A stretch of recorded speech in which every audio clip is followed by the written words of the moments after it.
이번 시간은 336페이지 제2절 공사별 적산에 대해서 살펴보도록 하겠습니다.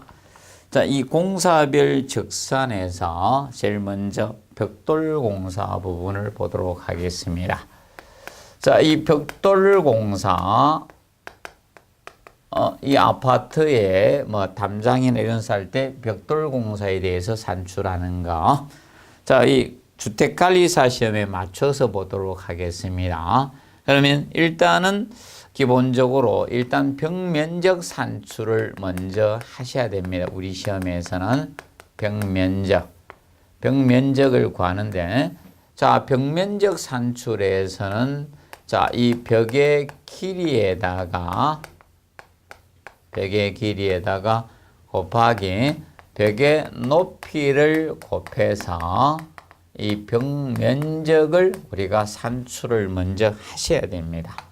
근데 주의할 점, 자, 이 벽 면적 산출 시 산출을 할 때 공제하는 요소, 빼주는 요소가 무엇이냐? 바로 계급부 면적은 공제해야 된다. 계급부나 임방보 면적 이런 것은 공제를 해 주셔야 되겠습니다. 이 부분은 공제한다는 점 기억을 해 두시고, 그러면 거기에서 이제 벽 면적을 공제한 요소를 구해서 이 벽 면적에다가 벽 면적 개념에다가 자, 이 두께별 단위 면적당 장수를 우리가 곱해 주시면 되겠습니다. 그래서 이 장수를 곱해서 산출하는데 이 벽 두께별, 벽 면적에다가 벽 두께별 단위 면적당 의 장수를 곱해 주시면 됩니다. 그럼 벽 두께별 단위 면적당 장수는 표준형 벽돌을 기준으로 우리가 정리를 해 두시면 되겠습니다. 장리형 벽돌인 표준형 벽돌. 그러면 이 표준형 벽돌이 자 0.5B 두께일 때, 0.5B 두께에 설칠 때는 자 75장이 필요하고요. 75장 개념이 됩니다. 그리고 1B 두께에 쓸 때는 149장입니다. 그러면 정확히 1B하고 0.5B를 했을 때 더블이 안 됩니다. 그것은 소수점 이하를 갖다가 올려주는 절상을 했기 때문에 정확히 2배의 개념이 안 됩니다.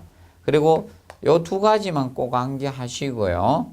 그 다음 1.5B 두께로 쌌을 때는 바로 두 개를 더해 주시면 됩니다.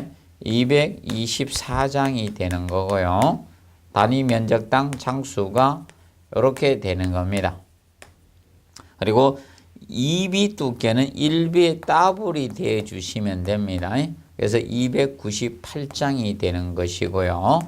그래서 이 곱해서 우리가 산출하면 돼요. 그럼 2.5B는 2B에다가 0.5B 더해주시면 됩니다.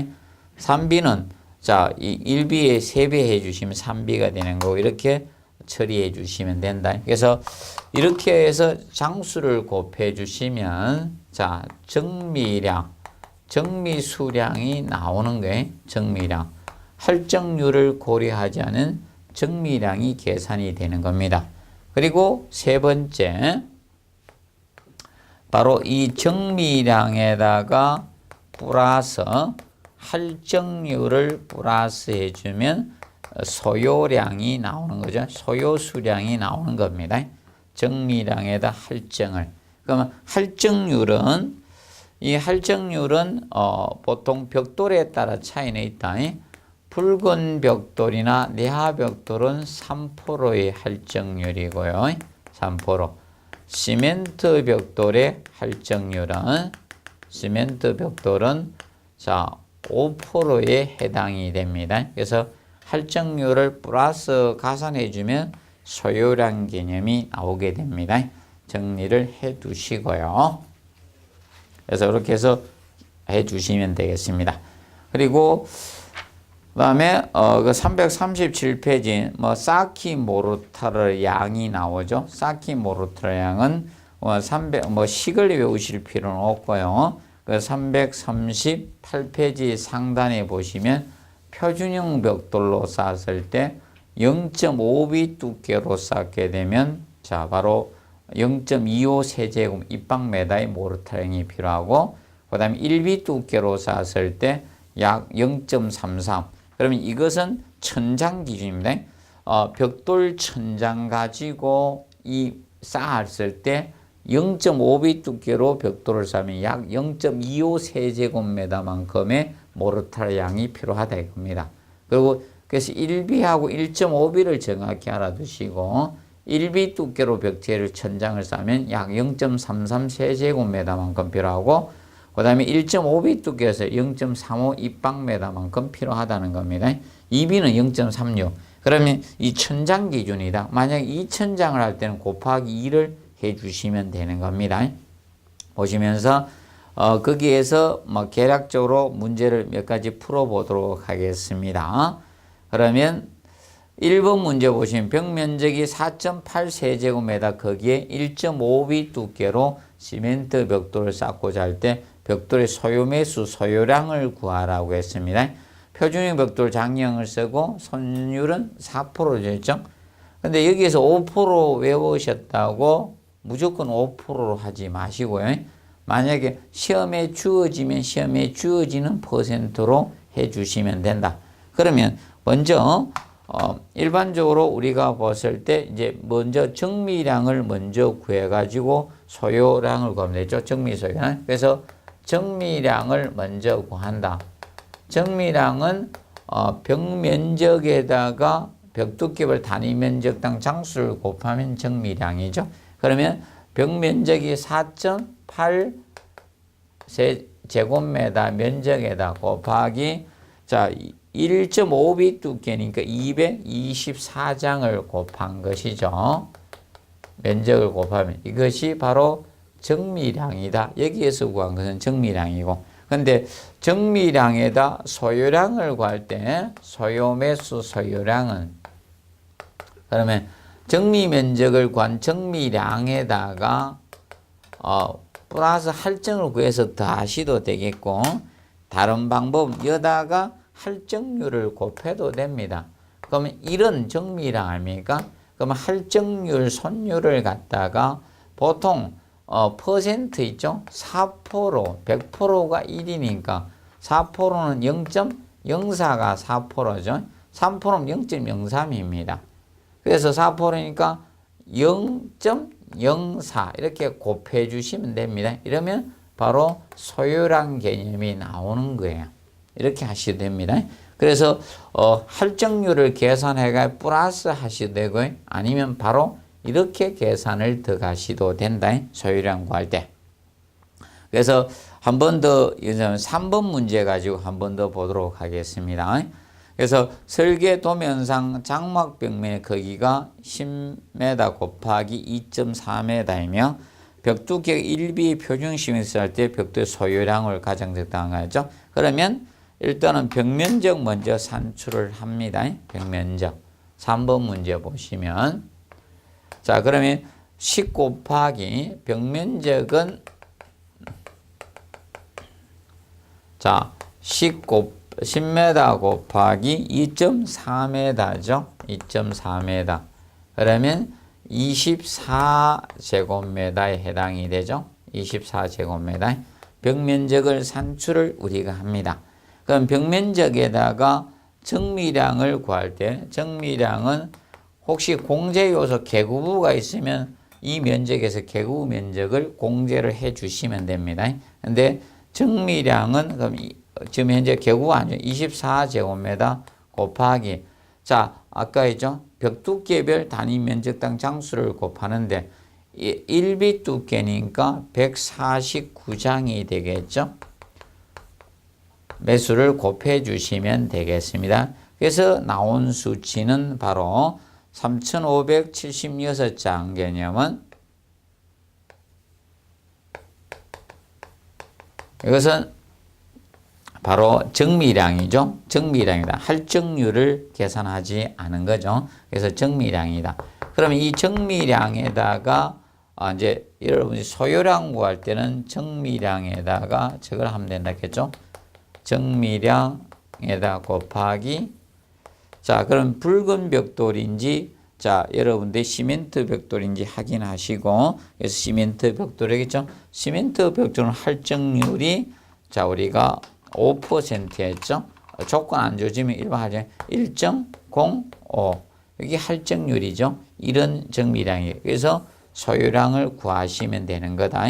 그래서 여러분들이 주의하실 것은 쉽게 구하려면 이렇게 하셔도 되고 아니면 정미량에다가 플러스 할증률을 계산해서 플러스 해도 되고요. 이렇게 하면 두 번을 계산해야 되니까 두 번 계산하기 힘드니까 그냥 바로 1.05 그럼 붉은 벽돌 1.03 이렇게 곱해서 소요량을 계산을 해 주시면 되겠습니다. 그래서 계산 문제는 이렇게 계산을 해 주시고 그 다음에 05번 문제 보시면 벽돌 1000매 쌓는데 필요한 모르타르 양 해놨죠. 배합비는 1대 3대 1대 3이고 모르타르 배합비는 시멘트가 항상 1인 앞에 끼 시멘트고 뒤에 3이 모르타르입니다. 그리고 190 곱하기 90 곱하기 50 표준형을 1.0B 두께로 샀다겠죠. 그래서 여러분들이 아까 암기해 놓은 거 하면 돼. 그래서 0.5B 두께로 살 때는 0.25고요. 그 다음에 우리가 1B 두께는 0.33 그리고 0.35가 됩니다. 1.5B 두께 2B 두께는 0.36이었죠. 그 개념을 정리해 놓으시면 되겠습니다. 그리고 2번에 블록 공사가 나오는데 자, 이 블록 공사에서도 동일하게 블록 쌓기 면적을 우리가 구하시면 되겠습니다. 그래서 면적 구하는데 주의할 점은 1번에서 주의할 것은 이겁니다. 헌치 부분은 공제하지 않는다는 거. 헌치는 이게 헌치였죠. 우리가 기둥이 있고 지금 현재 이렇게 보가 있으면 수직부재하고 수평부재가 있을 때 이 보강하기에서 삼각형으로 설치하는 게 이게 헌치보입니다. 그래서 이 헌치보는 공제하지 않습니다. 공제 요소에 들어가지 않습니다. 공제하지 않는다는 것을 꼭 명심하세요. 어디에서나 헌치보는 삼각형으로 되니까 이거는 공제 요소가 아닙니다. 그 측면을 우리가 알아두시고요.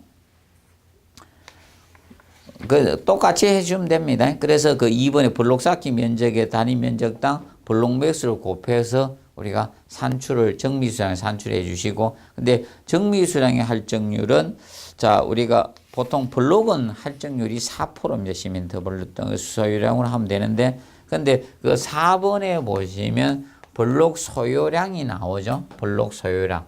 그래서 이거는 이미 블록 소요량 개념은 할증률을 이미 계산한 겁니다. 블록 소요량은.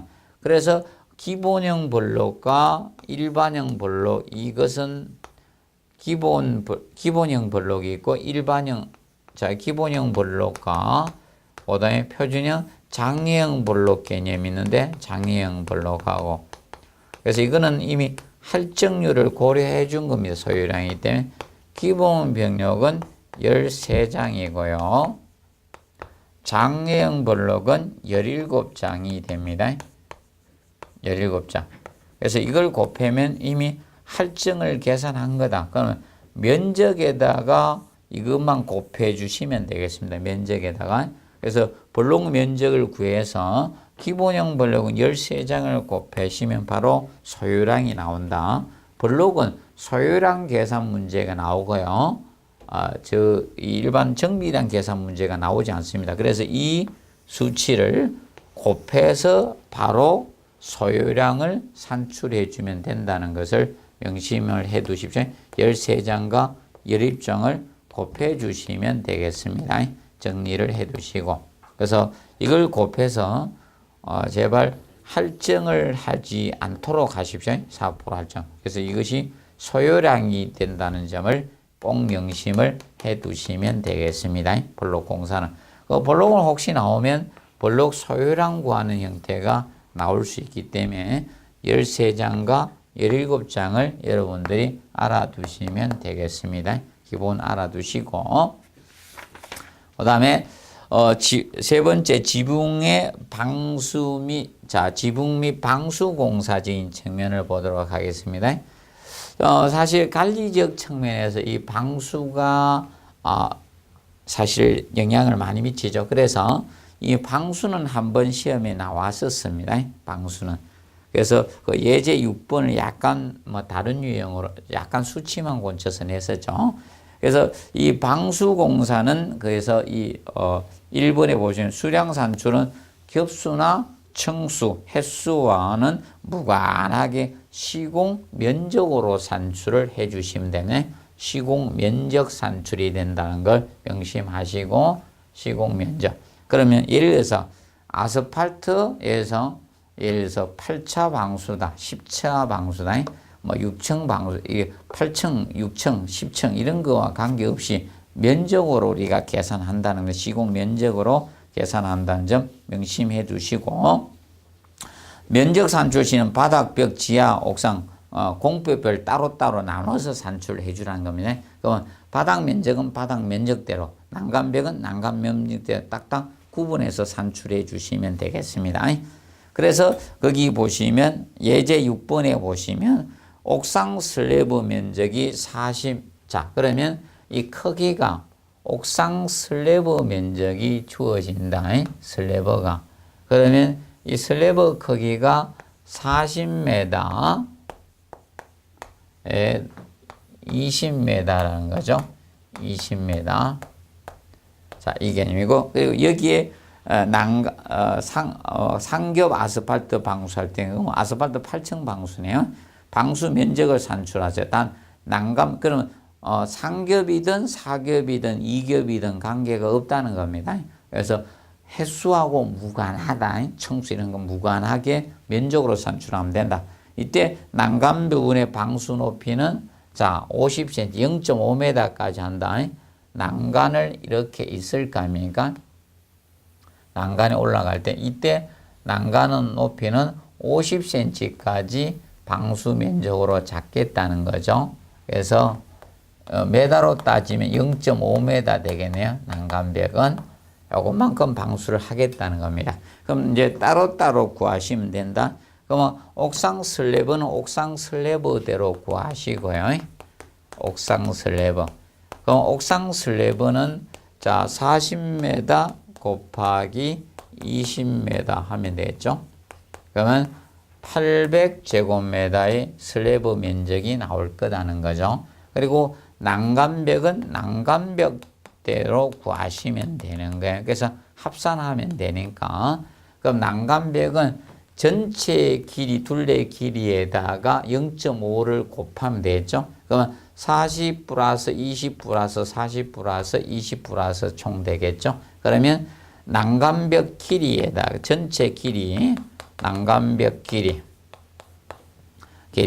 40 플러스 20 플러스 모르면 이렇게 다 하는 거예요. 곱하기 2 해도 되고 20m 전체 플러스 하면 되겠죠. 그럼 난간벽 길이에다가 방수 높이를 곱해 주시면 되죠. 0.5m 곱하시면 되는 거죠. 그러면 전체의 길이가 바로 얼마 됩니까? 120 되겠네. 120m 곱하기 0.5잖아요. 0.5m. 그러니까 60제곱미터 되겠네요. 그러면 요 두 가지를 플러스 하면 되겠죠. 그러면 860제곱미터가 전체 방수 면적이 되는 거예요. 그래서 제발 상겹이든 사겹이든 관계없다. 그래서 방수 면적으로 산출하면 된다. 옥상 슬래브는 슬래브대로, 난간벽은 난간벽대로 우리가 해주시면 되겠습니다. 그 점을 명심해 두시기 바랍니다. 이때 거기 7번 문제 보시면 평지부 아스팔트 프라임의 사용량 해가 나오죠. 그래서 프라임의 사용량은 대략 0.4리터, 0.4kg이 됩니다. 그러면 방수 면적에다가 곱하기 0.4를 해주면 프라이머양 산출이 나오는 겁니다. 그렇게 산출을 해 주시면 됩니다. 그래서 요거는 요 유형만 약간 수치만 변경해서 나왔던 유형이죠. 그래서 혹시나 앞으로 프라이머 양이 나올 수 있으니까 여다가 그 0.4만 곱하시면 되겠습니다. 일단은 방수 면적을 먼저 내주시고 거기에다가 프라이머 양산을 0.4를 곱해서 산출해 주시면 되겠습니다. 그리고 네 번째 미장공사 분야 보도록 하겠습니다. 미장공사. 아직 미장공사는 시험에 나오지 않았습니다. 그래서 사실 현재적으로 이겁니다. 장기 수성계획과 관련돼서 방수 가장 많이 하고 있어요. 사실상 관리적인 측면에서. 그래서 방수는 딱 한 번밖에 안 냈고요. 그럼 앞으로 프라이머 구하는 문제가 출제될 수도 있고요. 근데 미장도 아직 전혀 출제는 안 됐습니다. 그래서 미장 부분을 간략히 보도록 하겠습니다. 자, 미장은 그 적상 기준에서 봐두실 거 몇 가지 정리해 두시고, 그래서 일단은 1번 정리를 해 놓으셔야 됩니다. 그래서 벽체 내부 정미 면적으로 산출합니다. 명시하면 정미 면적으로 자, 산출합니다.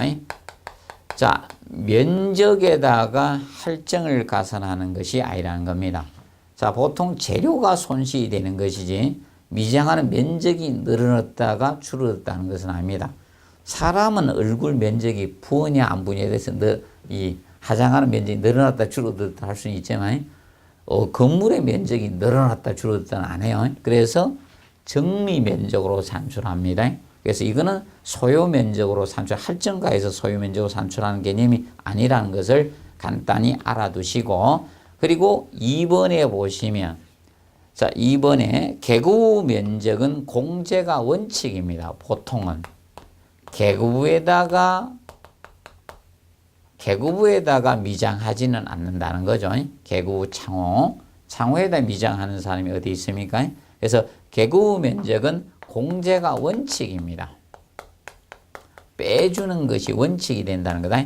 공제가 기본 원칙으로 가고 있습니다. 그런데 예외가 있다는 겁니다. 그래서 개구 면적이 0.5제곱미터의 소규모 개구부의 경우 0.5 이하일 때는 이때는 공제하지 않습니다. 이때는 공제가 안 된다. 소규모 개구는 공제가 안 된다. 자, 그러면 사람의 예를 들어서 이겁니다. 콧구멍이나 귓구멍이나 이런 구멍 큰 것들은 공제하는 것이 기본 원칙이다. 그런데 땅구멍들은 공제하지 않죠. 그와 같이. 그래서 0.5제곱미터의 소규모 개구부의 경우는 공제하지 않는다는 거. 그래서 1번하고 2번 정확히 알아두시기 바랍니다. 그래서 이거는 꼭 해두시고, 그 다음에 기둥에 접한 보의 면적은 공제가 원칙이죠. 공제를 하는 것이 3번이고, 근데 특히 1번, 2번을 잘 기억을 해 놓으시기 바랍니다.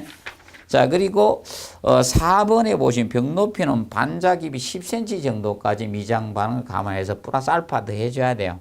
4번은 왜 그런가 하면 보통 이 규칙입니다. 벽이 있을 때, 자, 이런 벽체가 이렇게 있습니다. 이 벽이 있는데 이게 반자를 이렇게 틀잖아요. 반자 공사하면. 자, 여기까지 정확히 이렇게 미장하면 안 좋습니다. 그래서 보통 미장 공사가 먼저 진행이 돼요. 이 반자 공사보다 미장 공사가 먼저 진행을 합니다. 그럼 여기 반자 틀 것 같으면 미리 미장 공사를 위에까지 어느 정도 더 해준다는 거예요. 그래야지 여기에다 반자 공사를 딱 해야지 마무리가 잘 돼요.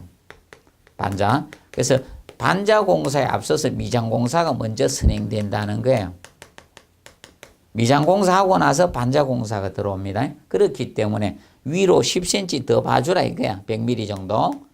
10cm 정도 미장 면적 더 정확히 여기서 반자까지 요 면적 산출하면 안 된다는 겁니다. 마무리 싹 해주고 저거하고 같은 원리다. 우리가 보통 위도를 넣고 이렇게 와이셔츠 같은 거 이렇게 하죠. 밑에 반자 설치하는 거 같이 좀 들어가야지. 여기 딱 맞춰서 하면 저 배 나온 사람들 맨날 배꼽 뒤에 배 올리면 배꼽 보이고 그러죠. 그거 같이 미장 공사는 이로 어느 정도 들어가 주고 나서 이렇게 처리가 돼야 돼. 그래서 위로 10cm 더 면적 산정할 때 넣어준다는 거 그 정도 한번 봐두십시오. 세부적으로.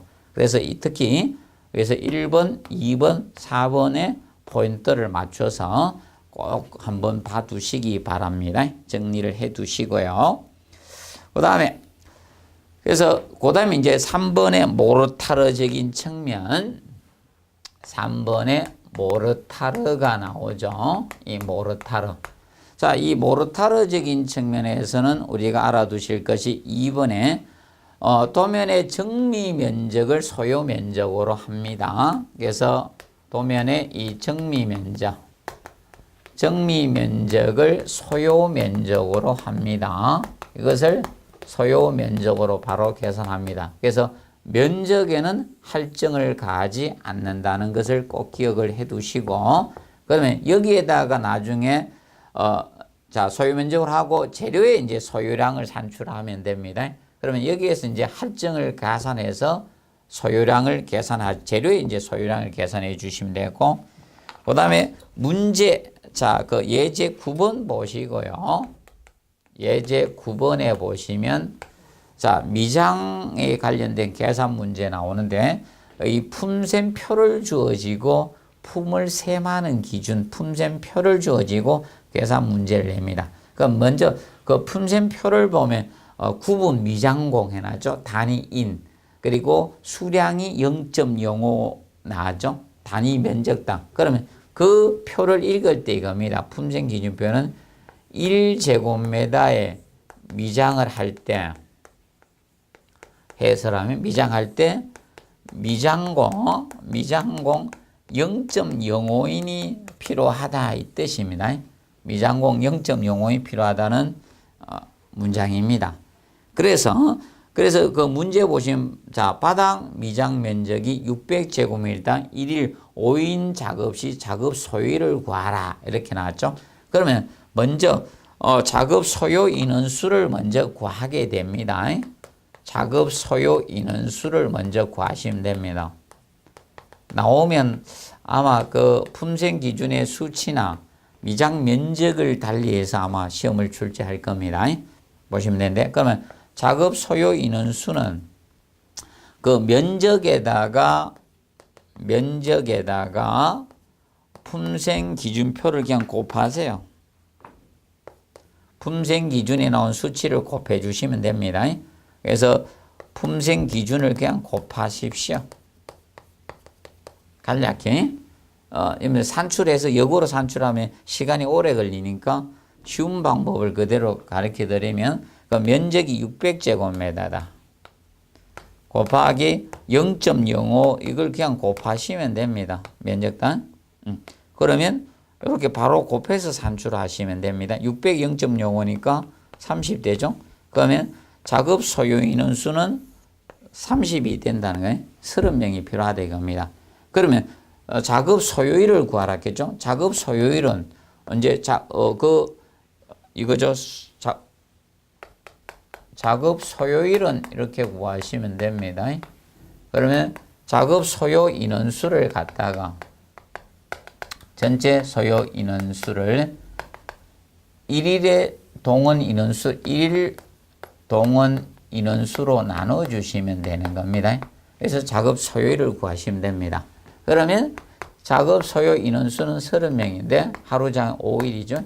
5명 동원하니까 그럼 작업 소요일은 6일이 소요되는 겁니다. 그래서 이렇게 구하시면 되겠습니다. 그러면 실제 작업 소요 인원수를 구하라는 문제가 나올 수도 있습니다. 나올 수도 있고 작업 소요일을 구하세요. 이렇게 나올 수 있습니다. 그러면 이거는 2번 풀으셔야 되고요. 한 번만 푸는 형태로 내면 이렇게 나올 수도 있습니다. 그러면 이건 뭐 미장이 되든 도장이 되든 품셈 기준표를 주어지고 시험이 나오면 먼저 그 품셈 기준 수치를 곱해 주시면 어떤 작업 소요 인원수가 다 나옵니다. 작업 소요 인원수가 나올 거고, 그걸 이제 작업 소요일을 구하라 하면 그 작업 소요 인원수를 1일 동원 인원수로 나누어서 구해 주시면 되겠습니다. 그렇게 계산에 들어가 주시면 됩니다. 봐두고, 그 다음에 이제 타일 공사 나오죠. 타일 공사. 그래서 5번에 보시면 타일 공사. 타일 공사는 현재 저겁니다. 계산 문제가 2번 나왔었어요. 그 밑에 8번의 식을 산출해서는 이 계산 문제가 2번 기출이 되었었습니다. 아직 이론 문제는 출제가 되지 않았고요. 계산 문제만 2번 출제가 되었었습니다. 그러면 타일도 거기 보십시오. 1번에 타일 수량은 타일의 종류별, 시공 부위별, 시공 방법 등에 따라 구분해서 타일 면적으로 산출해 주시면 됩니다. 구분해서 각각 산출해 주시고, 근데 타일 붙임 면적은 시공 안목 치수예요.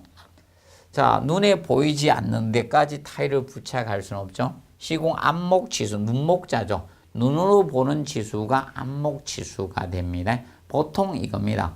자, 우리가 아파트의 치수를 나타낼 때 있죠. 치수는 중심에서 중심까지, 벽에서 벽까지 중심선을 나타내요. 그래서 여러분들 혹시나 가구 같은 이런 거 구해도 안목 치수 재가 가셔야 돼요. 높이 이런 거. 그냥 도면만 보고 딱 사러 가면 우리가 낭패를 받을 수 있습니다. 그래서 보통 도면에 나오는 수치는 중심에서 중심까지입니다. 그래서 중심 치수가 아닌 안목 치수로 한다는 걸 명심하세요. 정미 면적에 3% 할증을 가해서 실면적으로 계산합니다. 그래서 타일 면적은 3% 할증률을 가합니다. 타일의 경우는 우리가 경사도 두기 때문에 바닥 같은 경우 구배를 둬서 처리를 하거든요. 그래서 약간 달라질 수 있다. 3% 그걸 알아두시고. 그런데 줄눈 나비는 공제하지 않습니다. 이음줄눈의 간격은 우리가 앞에서 공제 요소 봤을 때 공제하지 않는 요소였죠. 그래서 포함해서 산출하고, 근데 개구 면적은 공제를 합니다. 개구 면적은 공제해 주시고, 그리고 우리가 알아두실 것, 그리고 일반적으로 타일 계산 시에는 면적 산출 때 개구 면적은 공제한다는 점을 명심해 두시고, 그리고 욕실에 보시면 우리가 위생기구들 많죠. 그런데 위생기구 면적 공제하지 않습니다.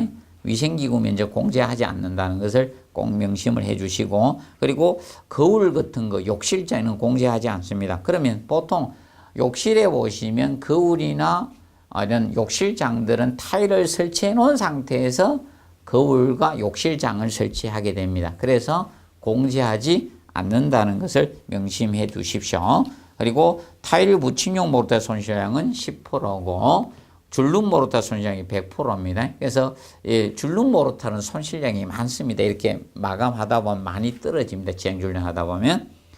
그리고 타일 수량 산출방 정미량 산출의 개념이 나오죠. 그래서 정미량 산출은 요거는 1제곱미터당 얼마가 필요하냐 이겁니다. 그럼 사실상 다른 거 아니라 이거거든요. 1에다가 그래서 1제곱미터 여기에 타일이 몇 장이 필요한가 이렇게 계산. 1m, 1m, 1제곱미터당. 그러면 하나의 타일 크기 면적으로 나눠주면 몇 장이 필요한가 나오는 거예요. 예산 타일 크기.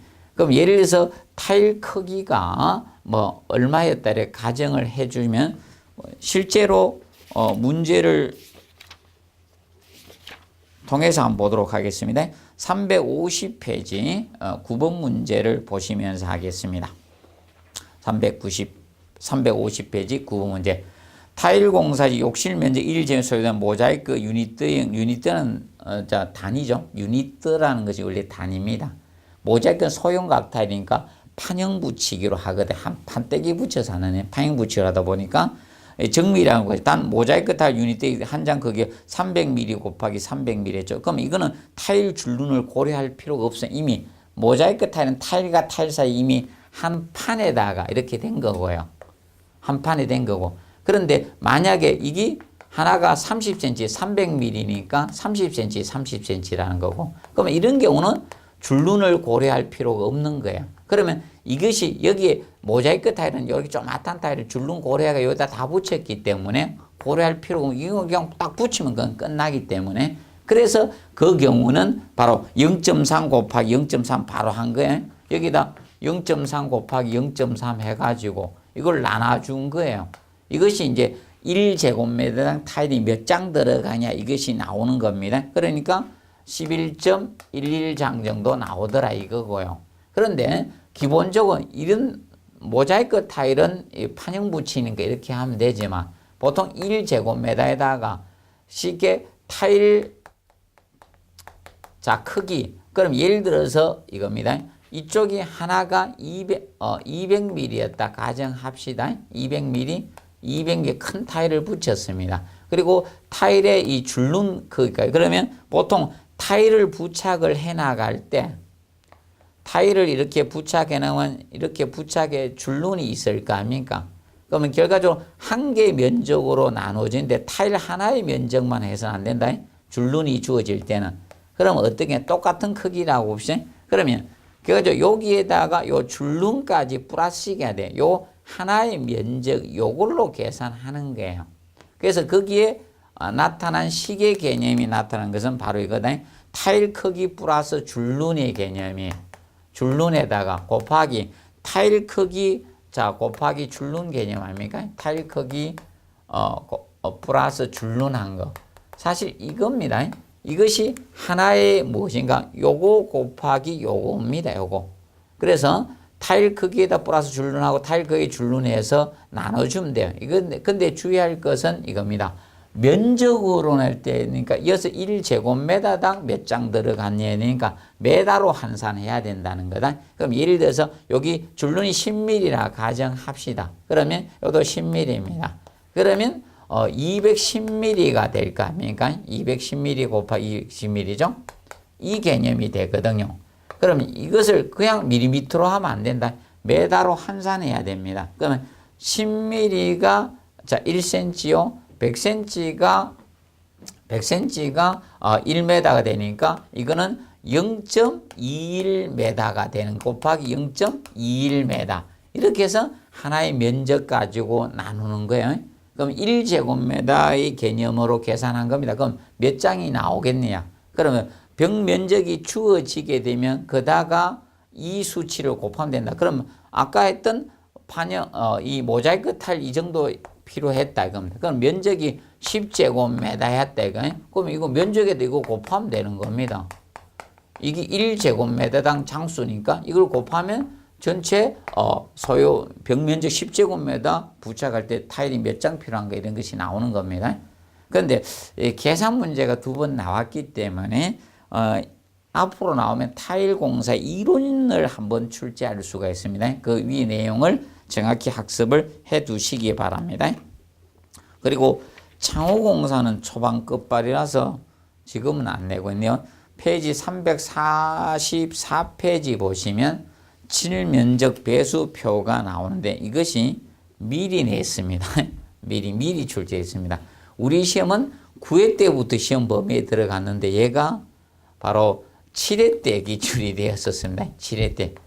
너무 빨리 나왔습니다. 7회 때 이 칠면적 배수표 플러시문 가지고 나왔었습니다. 그러면 아파트와 연관성 있는 우리가 그거를 공부해 두시면 되는데 그래서 양판문하고 플러시문 이런 것이 아파트의 방문들하고 연관성 있는 문들입니다. 그래서 양판문은 안목 면적 곱하기 3배에서 4배고 플러시문은 2.7에서 3배가 됩니다. 그래서 이거 정리해 놓으시고 그다음에 미석이 창이 아파트에 많습니다. 미석이.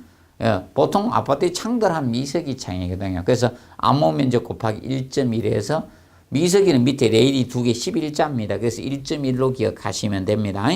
그리고 철문 알아두시고 여러분들 철문이 방화문들이 철문이죠. 그래서 이사 갈 때 연다 그래서 2.4에서 2.6으로 공부해 놓으시면 됩니다. 그래서 그런 거 좀 정리를 잘 해 두시기 바랍니다. 그리고 페이지 345페이지 보면 유리공사 나오죠. 유리공사도 거기 보시면 유리 정리 면적은 창호 종류별, 규격별, 유리 종별, 두께별 구분하고 배수를 계산하고 유리 끼우기 홍기빈 7.5mm 더해서 산출해 주시면 됩니다. 끼우다 보니까 약 7.5mm 정도. 왜냐하면 나중에 이런 퍼티들이 가죠. 퍼티들이 그거 고려하라 이겁니다. 그래서 기본적으로 여러분들 나무 퍼티가 될 수도 있고 나중에 고정을 시키죠. 유리를 고정시키는 것들이 보통 유리 고정시키는 것들이 나무 퍼티나 이런 걸 쓰게 되거든. 퍼티나 아니면 반죽 퍼티나 아니면 가스켓이 쓰이거든요. 가스켓 이런 것들 쓰기 때문에 약간 튀어나오죠. 그래서 약 7.5mm 더 가산한 걸로 해주라는 겁니다. 산출해 주시고 그다음에 3번 체크해 놓으시고 할증률 우리가 정리해 놓으셔야 됩니다. 할증률. 그래서 할증률을 1% 가산해서 소요량을 한다는 거 기억하죠. 유리 1%였죠? 우리가 앞에서 보셨잖아요. 그래서 페이지 335페이지 보면 제일 상단에 보시면 1% 유리 나오죠.